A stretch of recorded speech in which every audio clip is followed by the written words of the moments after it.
hear you say. Oh, bad jokes are on YouTube for that. Uh, okay, cool. So I'm Judy. As you guys obviously know, I've been doing these coffee chats for 2.5 weeks now. Whatever, I really care about the freshmen. That's why I'm doing them. And also, every single time I do them, it makes me feel really powerful and useful and full of information, which is something that happens to you when you go to Duke for almost 4 years now. So today's talk is going to be on entrepreneurship, and we have actually I talked to Kevin Hosch, who's the managing director for education at the Innovations Entrepreneurship program at Duke, and he gave me. I was like, hey Kevin, is there like anything in particular you want me to talk about at this chat? And he emailed me a list of 20 points, and I was like, okay, I'm just going to stick with my own schedule. Yeah, just share that email out afterwards. Yeah, I can definitely do that. Also, he said if we want, he can come in at 9:30 and just like have everyone say hi to him and ask him any additional questions. Because Wow. he is the managing director, whereas we are just founders and co-founders of companies. Different voices. Yeah. And then the company that I founded is called Walla. It's a geo-fenced mobile application that helps you find events that are going on around you. Gabby? Cool. Yeah, so quick intro. I graduated in 2014 from Duke, so I'm a couple years out. I majored in statistics, but made a really strong point to take classes in just about every single department at Duke, which I really, really valued. My dad's an entrepreneur, serial entrepreneur, so I've been a part of startups since I was in high school. And since graduating, I have worked for my dad's startup first, doing marketing things. I then worked for a nonprofit, which was a startup. I was the 4th employee that they hired, and then within a year I was one of 22, so that was growing extremely quickly. And then I left that nonprofit startup to work on a startup of my own with my partner, Ivana, who I wish could have been here. She has a lot to say, and I'm sure would be willing to talk to either of you guys about entrepreneurship. But our company is called BioMetrix, named to be changing very soon. But we have a wearable sensor and analytics software platform that we're building currently to help athletes reduce risk of injury. And so we'll be launching our beta in October, shortly after we manufacture our devices. And so, yeah, with several different university programs, it'll then be a consumer platform, but have high ambitions. We'll be closing a $2 million round in the next few weeks. So I've seen all sorts of kinds of entrepreneurship things at Duke as well as outside of Duke. Is there anything else? I think that's it. I think if you say any more, they'll be too scared to introduce themselves. It's like, we are in the presence of greatness. No. No. All right, Rahul, how about you go? Because you came on first. So I'm Rahul and I'm from India. And what else do I talk about? You can say something like, Okay. I can juggle, or like why I'm interested in entrepreneurship and what the dream is in 50 years. I just want to build something that's new. I like building stuff. I have like a lot of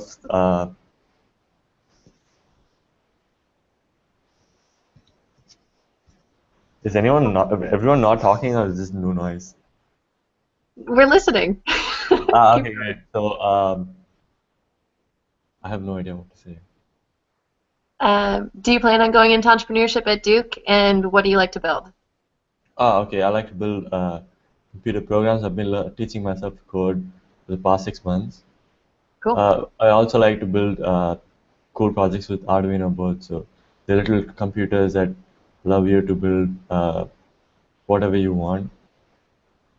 I built a speedometer for my bike, and then it broke while I was cycling. So I like to keep changing what I build, and I don't know. I just like the whole building part and prototyping part. Very cool. Are you going into the engineering school at Duke? Oh, I'm actually going to Trinity because Yeah. I'm very undecided about what I want to do, and I just thought Cool. Trinity would be a good choice for me. Yeah, amazing. You have a lot of fun ahead of you. There's a lot at Duke to I hope get so. your hands on. Carter? All right. Hi, I'm Carter. I'm interested in computer science and electrical engineering, kind of like what you were saying, Rahul. Um, I'm also a rower. I'm gonna row at Duke. Cool. Yeah, Judy. Um, and I'm interested in entrepreneurship, but mostly like the social entrepreneurship aspect. So like building companies that have a positive impact. That would be like my dream job. Um, yeah, that's kind of me. Cool. Cool. Okay, so why don't we just start talking about the various programs that we are in Duke or was at in Gabby's case. Gabby, do you want to go first? Because I think like you can talk about everything that you were involved in at Duke, and then I can start filling in the blanks, and then at the end, if we run out of things to talk about, I can pull up Kevin's list, and then we'll talk about that for hours and hours and hours. Yeah, definitely. Cool. So I have to say, when I was a freshman at Duke was the very, very beginning of entrepreneurship. So you can think about just within 6 years, Duke really had no entrepreneurship program to everything that it is now. And with that, it still doesn't have a full identity. And so if you guys are interested in coming in and doing something that doesn't exist, their arms are still wide open if you find the right people to talk to create really from the entrepreneurship program exactly what you need and what you want. And so there are several different resources that I wasn't necessarily tied to, but I had friends that were. The first one, which was Incube, and that's an SLG, if you've got the selective living groups. It's one where it's intended for all, like you have to be a founder of a company or you have to be interested in starting a company while you're there, and it's a really cool, immersive way to surround yourself. We've also been able to leverage many of the more technical resources from Duke's entrepreneurship program. There's just loads and loads of resources from the co-lab and the innovation studio, their office hours and classes and things like that, where you can access anything from 3D printing, like machining bots that you can carve wood or aluminum or like literally anything you want, and you don't have to have any I guess like engineering background or anything. You walk in there and you're like, hi, I want to machine something. I don't like anything you can think of, and they'll take you through the steps and teach you how to do it.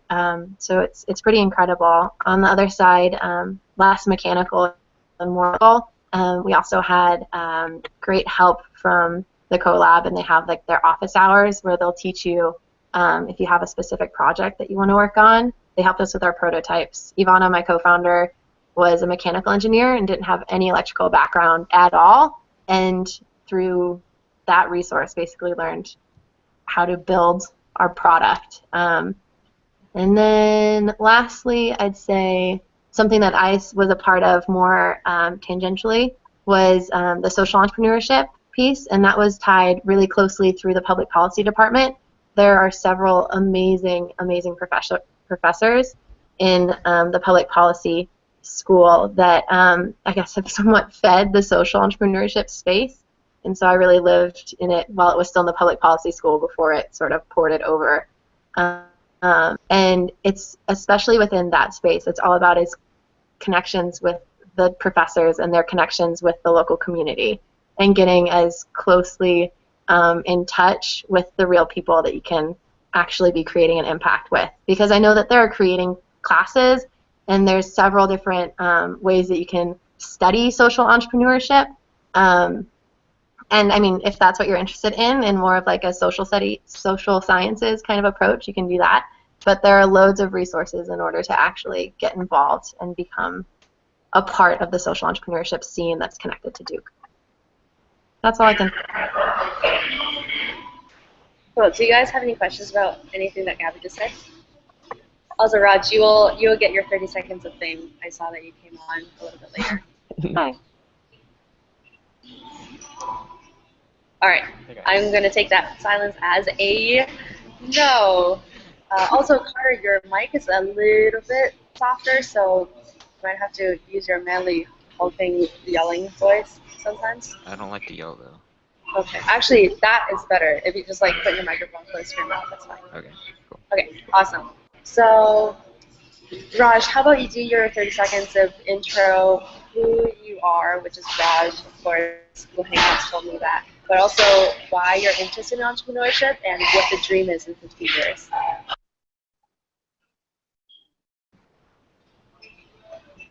Raj, can you hear us? I think he might be frozen. Nope. He looks frozen.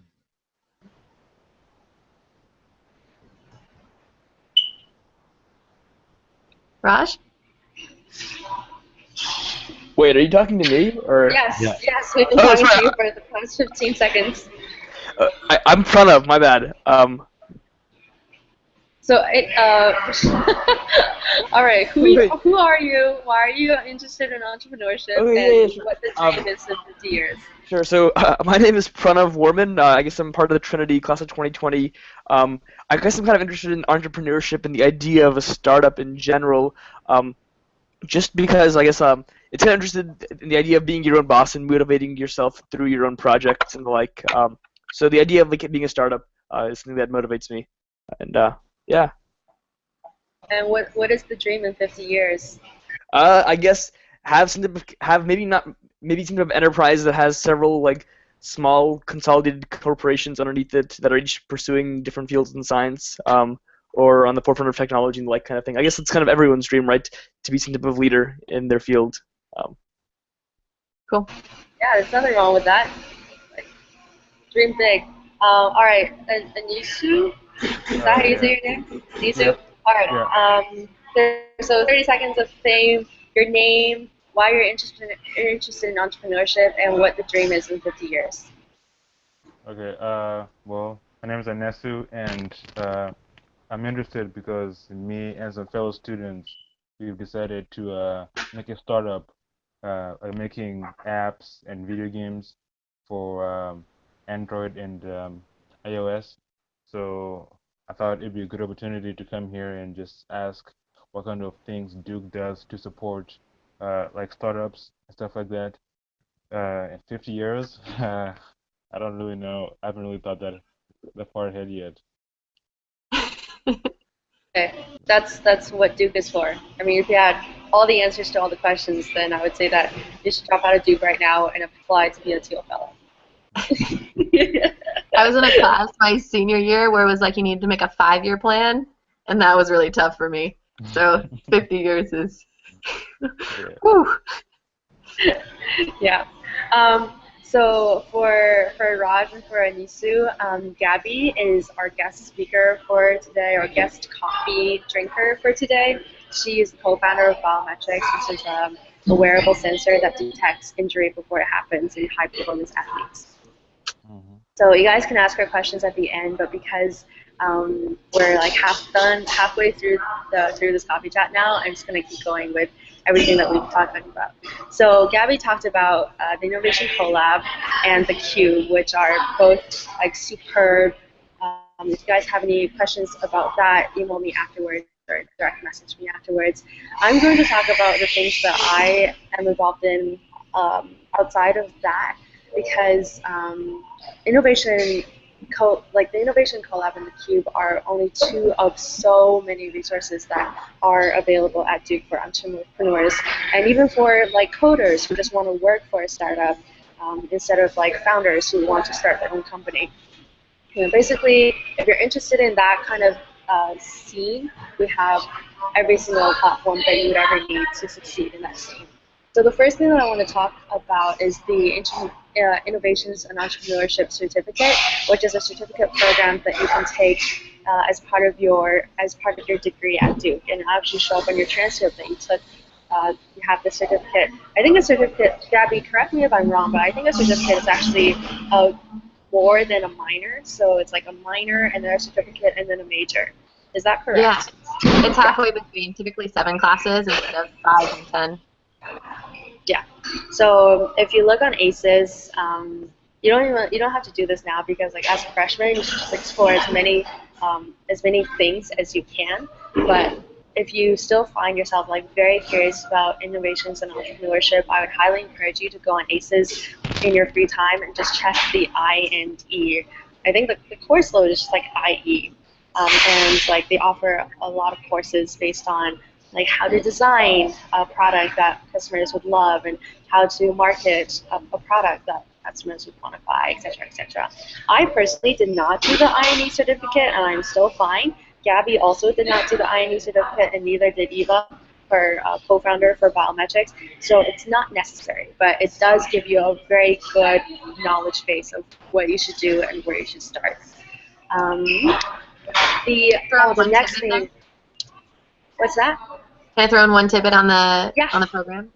Yeah. So if you plan on doing the actual coursework and program and plan to pursue that, I highly recommend having your own external projects in parallel to actually going through that coursework, and time it out so that you can be learning all of the skills while actually applying it. Because what I've heard about the program is that although it's great at giving a survey of the topics, it doesn't have quite the depth to really hit home and actually like get you that next step to feel like you can step into really any job and own it. And so if you do it in parallel with your own work, it'll be 20 times the experience.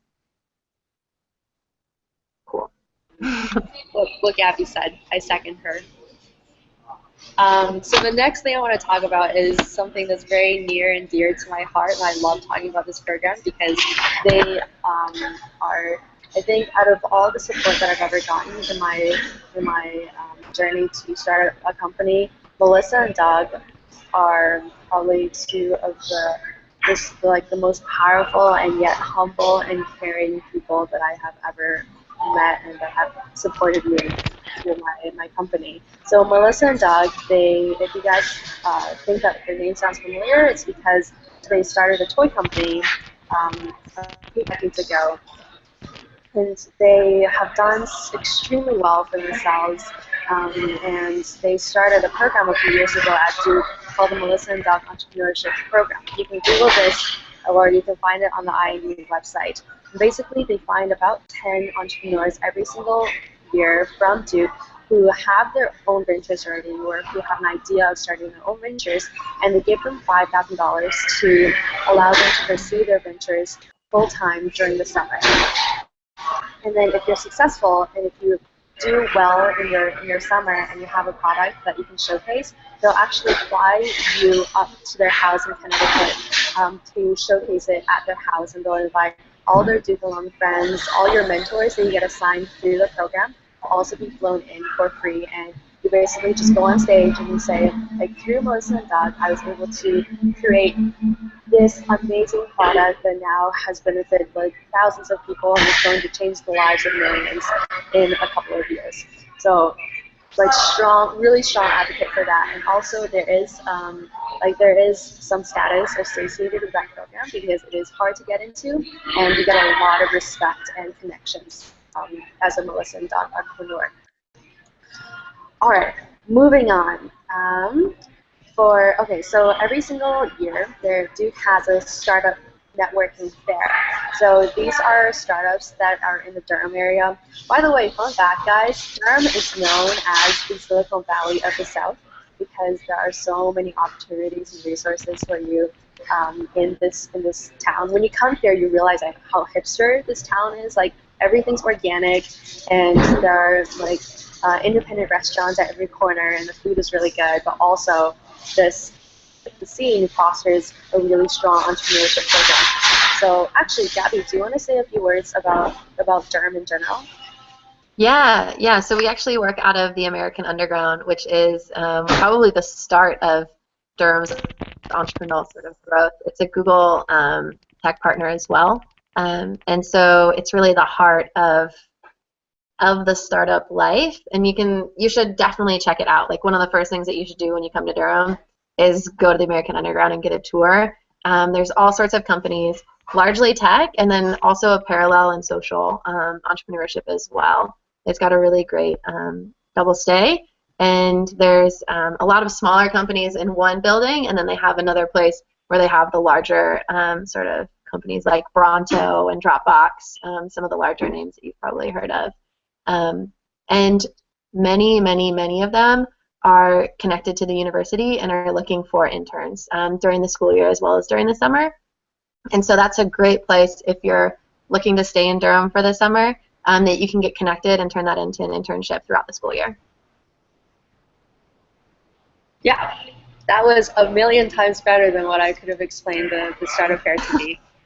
So look out for that. That is actually a huge opportunity for, especially for freshmen, to do over the summer, especially if you're not really sure if you like want to pursue your own company or want to do software engineering in a startup scene. Like getting a couple of months of internship and getting to stay in Durham, and maybe even taking like a class or just like exploring campus in the Durham region is something that I would 10 out of 10 recommend. I did it last summer, and I have like a newfound love for Durham in general, not just Duke itself. All right, moving on. So speaking of downtown Durham, IME actually has a presence in downtown Durham called the Bullpen, and the Bullpen is amazing, like open space, open space work area. Where you can like come in, there's a pool table and a ping pong table and a kitchen, and then there's like desks on desks with outlets and really great lighting where you can just like bring your laptop and work. It is in downtown Durham, so it's off campus, but they have shuttles that go to the Bullpen pretty much, I think every day. They might change that, and a lot of the high or the like, what would you call it, the networking, the entrepreneurship networking events happen at the Bullpen, and they will shuttle you to and from that event. One other note, that's where the majority of the staff for Duke INE live, or work. They live at their houses. But if you have any sort of interest in Melissa and Doug, especially, like just going there and asking Howie Reed questions, like about anything off the wall, like start those relationships early. Within social entrepreneurship, Steve Nash is probably the guy that you want to go to, as well as Catherine Black. And if you just ping them, and you don't have to have anything in particular that you want to talk about, but like just start that relationship, and as you have questions, then it'll be wide open door for you to launch whatever it is that you're looking to do. And then also in the Bullpen, sorry to put more time on this, but it's an open co-working space for anyone that's tied to Duke alum as well. And so there are actually some amazing entrepreneurs that work there daily. And like there was one time, being connected to Howie Reed will lead you to many great connections. We're working there just at the beginning of our fundraising process, and he connected us to this guy who's had 3 fundraising rounds and has raised over $10 million for his company, and he just gave us like the 101 on venture capital in like 15 minutes, just because we happened to be there and we had talked to Howie and he knew that we were interested, and it just happened. So it's a great place. If you guys can take away one thing out of 30 minutes that we're going to talk to you, remember Howie Reed. His last name is spelled R-H-E-E. Find him on Calendly and book a 30-minute in-person talk with him. When you go in, you're going to feel like your life is not together, and when you come out, you're going to think that shit hit the fan, and yet there is hope that you can achieve something that is bigger than yourself. Yeah. No matter what you're looking to do, even if it's not entrepreneurship, even for a minute. Yeah, definitely. All right. So I'm going to keep talking, but in 4 minutes, you guys, like the people who joined before, I already told you this, but the people who joined afterwards, you guys didn't hear this. The Managing Director for Education for Innovations and Entrepreneurship is going to join us at 9:30 for you guys to like just say hi or to ask any lingering questions to him. His name is Kevin Hosch, and he is super, super kind and understanding and wants to help you guys. I actually called him on his cell phone today. I was like, yo, Kevin, like come in a coffee chat. He's like, okay, Judy, I will. All right, so after the Bullpen, there's an incubator. So there are 2 big incubators that you guys should know about. Carter, this actually applies to you more. So the big incubator is called, well, actually, they're both big. One is a little bit more established than the other. The more established one is called Do Hatch, D-U Hatch. and it's run by the Pratt School of Engineering. So if you have a startup and you want a little bit of funding, actually they don't provide funding, but they do provide you a lot of opportunities to pitch to fellow students, and they give you mentors, and you get to, what's that, Gabby? They do have grants if you have a specific project. Oh, okay. So they do have grants if it applies to your specific project. So that is something that you should keep in the back of your head if you want to be in the incubator. The other incubator, Carter, this is solely for social entrepreneurship. It's called Design to Impact, and short form is D2I. And the 2 is the number 2. As you can tell, I'm very knowledgeable about these things. But just Google it, Design to Impact Incubator, and they take startups every single year, the same as Do Hatch, started by Duke students who have a social entrepreneurship focus. So, like for me, the app Walla is actually, I say that it's a social networking tool for Duke students to meet other Duke students, but actually the bigger vision is that we want every single Duke student to come on campus and be told you never have to be alone. Like no matter where you're from and what kind of interests you have, there's at least one other person who will accept you as you are, and you can feel valuable. Like you don't have to party. You don't have to like do what you think other people are doing just to fit into Duke. All right, next, Foundry. So Gabby mentioned the Innovation Collab. That's located in the Foundry, which is located in the Gross Hall building on West Campus. So the Foundry is home to not only Innovation Collab and Do Hatch, but also to a lot of other like hands-on clubs, like Robotics Lab and Duke Electrical Vehicles. And I'm forgetting a ton, but it's like essentially like a maker space that you can go into and see what projects that Duke students are working on, either in a startup setting or just like in a club setting or an organization. All right, two other things that I'm going to try to jam in before Kevin gets here. The first one is the Duke Startup Challenge. This is a huge deal. Duke startups, so either startups started by Duke students or Duke alumni, come and pitch on September 30th. This year's event is September 30th, and you pitch for a $50,000 grand prize. And so, like by that point, of course, you need like a legitimate business. You need some kind of customer base and a business plan, etc. So you do need to be a little bit more in the process of your startup. And then they go through several rounds of judging before you actually start. Before you go into the final round. So both Gabby's startup, BioMetrix, and my startup, Walla, will be in the startup challenge this year. So if you guys are interested in what Duke students right now are doing a little bit further along than what you guys are thinking of doing, then you should come to the Duke Startup Challenge and come see us pitch. The other thing, hi Kevin. Hello. All right, I just have one more thing to talk about before you can say hi to the students. So the last thing to talk about, and Rahul, I think you'll be really interested in this, is Hack Duke. So Hack Duke is an event that's held by Duke students every single year, and it's a 24-hour hackathon. So basically, you get your gear, like your free T-shirts and your stickers, and you register on afternoon, I think like on a Friday or something, and then for the entire event, starting from Friday at night, you would just like hack away, find other people who are interested in like working on the same project that you want to work on, and then you like either hack away by yourself or you hack away with a group. And after 24 hours, you have to stop what you're doing, and hopefully by that time you have a project.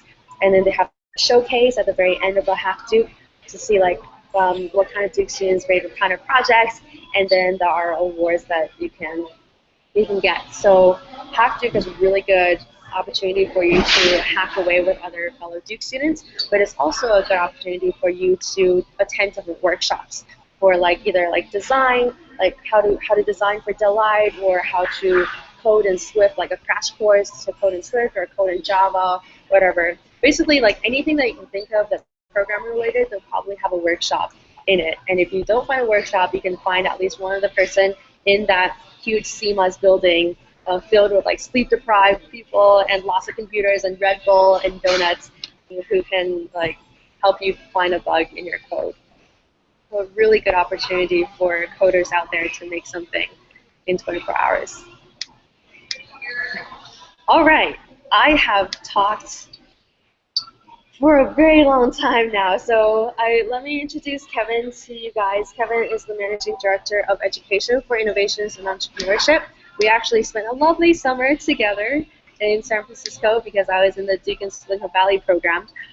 Oh, I didn't talk about Duke and Silicon Valley. Oh, perfect. Kevin, so I talked through basically everything that you gave me on the list, but I didn't talk about Duke and Silicon Valley or Duke Engage in Detroit. So do you want to talk about that?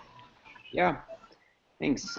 So again, yeah, my name's Kevin Hoke, and as you guys come to campus, we'll have a series of events for you to get to know us. And you've heard a lot now, but make sure to stay in touch when you get here. Two things. Duke and Silicon Valley is a program. It's called Study Away. So you go to Silicon Valley. We go there for 5 weeks. You have 2 hours a day that you'll have a course focused on innovation design, identifying problems, coming up with innovative solutions. That's taught by a business school faculty member from Fuqua. And then the rest of the day, we go to companies in Silicon Valley, anything from a local startup all the way up to some major corporation like Google or Facebook. And we learn about the area of Silicon Valley, anything from how they actually execute on their ideas, what makes them competitive, what is success and lessons learned from a local startup. So it's supposed to be an immersive learning experience that helps you really understand what it's like to either start your own venture or work in one of those companies.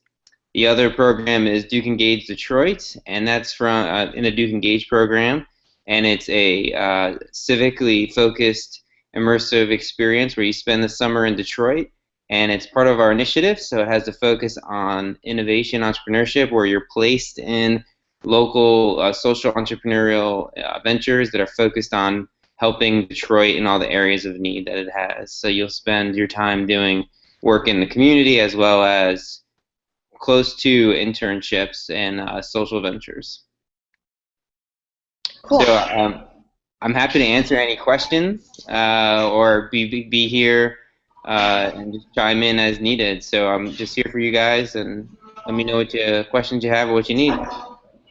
Yeah, so I promised Kevin that I only need 10 minutes of his time because I knew that we'd run over. The coffee chats are only supposed to last for half an hour, but we always go past 9:30. So I was like, Kevin, come on at 9:30 and let the freshmen say hi to you guys. So how about we just go around again, and then you guys can tell Kevin, like, out of all the things that we talked about so far, like, what are you most interested in? And you two, let's start with you because you were the last one here. So I'm gonna put you on the spot. It's revenge for coming in late. Anissa, you there? If he's not, I can go ahead. I can go. Sure, Raj. Go ahead. I guess I mean, from what we discussed from the latter part of the conversation that I heard, I guess I'm most hyped for the hackathon and the incubators that are available to all the students. It's pretty chill. Awesome. All right, Carter, how about you? Yeah, the design for impact is pretty cool with the focus on entrepreneurship. So. Hold on. Can you put your mic to your mouth, please? Sorry. The design to impact sounds awesome to me because it's like focused on social entrepreneurship. So I'll probably check that out at some point. Cool. Oh, I really like the innovation collab because you get a lot of resources to build stuff, and I like the fact that it's pretty open and anyone can just walk in and just build.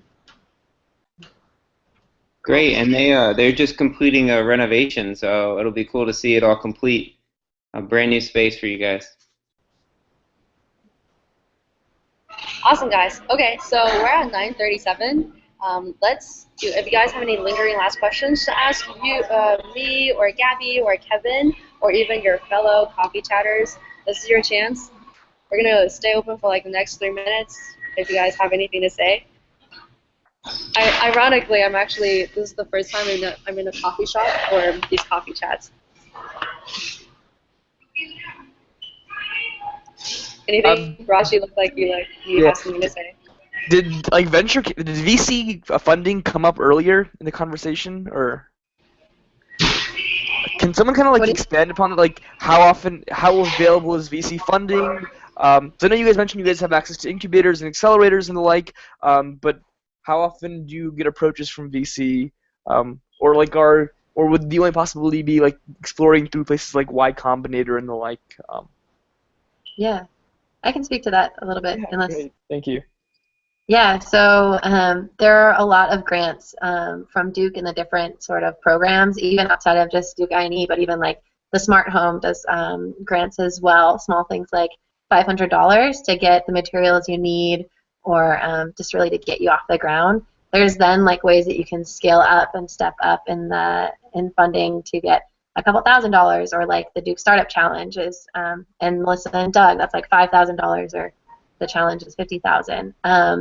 And then I would say in terms of actual funding, there are ways that are connected within like the Duke Angel Network and angels in the area, but that's something that's like much, much further on. And there's a lot of resources to actually learn about what that looks like, but it does take a serious commitment, and you have to be like, I mean, you have to have a very serious, well-along company to get into that space. But there are definitely the resources at Duke to prepare you to get there. And when you are ready to do that, Howie is good, and that just opens you up to all of the people to prepare you for it. But it's definitely a journey to get there. Is that fair? Sorry. Gabby asked if that's a good answer. No, yeah, that's great. That's great. Thank you. Just to give you like an idea of how long that journey is, so the typical startup funding goes from pre-seed to seed, and seed can take many rounds, and then you have Series A, Series. Actually, Gabby, is there anything after seed? Yeah. So after you can have 2 rounds of seed is like the new thing, and then you go Series A, B, C as high as you can count, as long as you're still raising money. What do you mean by Series A, B? Like, does that mean like just like rounds of funding, or? Yeah. So like Venture 101, in your seed round, there'll be people like angel investors, and there's angel groups. There's several in the local area as well as across North Carolina, and that'll be, I mean, anything from like $50,000 to several $100,000. In that sort of range, and that can be assembled by just individuals that have a lot of money, or I guess more organized groups. And then Series A and B is going to be in the rounds of a few $1,000,000, and Series B is going to be like $10 million, and it scales up from there. I mean, very dependent on what kind of company you have and how far along things are and what you need from the money. But that's really the framework of it. But there's also this whole opportunity to bootstrap as well. That's the counterpart to raising money, like where you're trying to drive in money through customers and things like that, and other means. I would encourage you to read up online resources like the Y Combinator founders write a lot of blogs that deal with this kind of thing. So read up on that. That's a first good step to get a solid foundation on like Startup 101 terminology stuff. Or you can take I&E, and like I&E classes teach you all that stuff. Yeah, and especially like reaching out to the prior alums. That there's now, like, I&E has been around long enough that there are now young alums or even juniors and seniors that have been around the block. Just reaching out to them, I guarantee they will give you as much time as you are actively engaged in learning and growing. And that network is going to be one of your strongest allies. It for sure has been for us. And if you're honest and authentic and excited about what you're doing, they will help you till the day's over. They'll just get you what you need. How would you suggest reaching out to that alum network? Yeah, so I mean, starting with, I imagine that there are a lot of resources online that list profiles of people. Okay. I mean, for you particularly, you should reach out to Farm Shots. I think that would be a great place for you to start. Judy, I don't know if you can connect him, but I believe that they were connected to Y Combinator if they were not a part of Y Combinator. this past summer, if not like closely integrated into it. And their co-founder, founding team, and early employees are absolutely amazing, and they will love you. Great. And Raj, so send me a note to connect that. But I have homework for you, and I have homework. If you guys need want connections to any of the people who have started companies, especially people who have graduated, I really strongly encourage you to read up on your basic Startup 101 stuff, so that when they start talking about VCs, when they start talking about bootstrapping, when they start talking about MVP, you're not like, wait, what's the MVP stand for? Like, make sure you don't ask stupid questions to these people, because their time is very valuable, and they would be much more impressed by you if you know at least the basic jargon of the startup world. Yeah. All right, I'm going to end this chat now because it's 9:43. I know that we threw a lot of material at you, so if you guys have any questions, follow-up questions, make sure to Facebook message me. And also, I will be doing these coffee chats every single day at 9 p.m. So, Rahul, thank you for requesting the startup chat. I totally forgot that I promised you that I would do this like 2 weeks ago. But anything that we said, if you guys want a coffee chat just devoted to Duke in Silicon Valley or just the incubators, message me and then we'll make that happen. Okay? Thank you, Judy. You're welcome. Have a great night, everybody. Yeah, good night, everybody. Bye.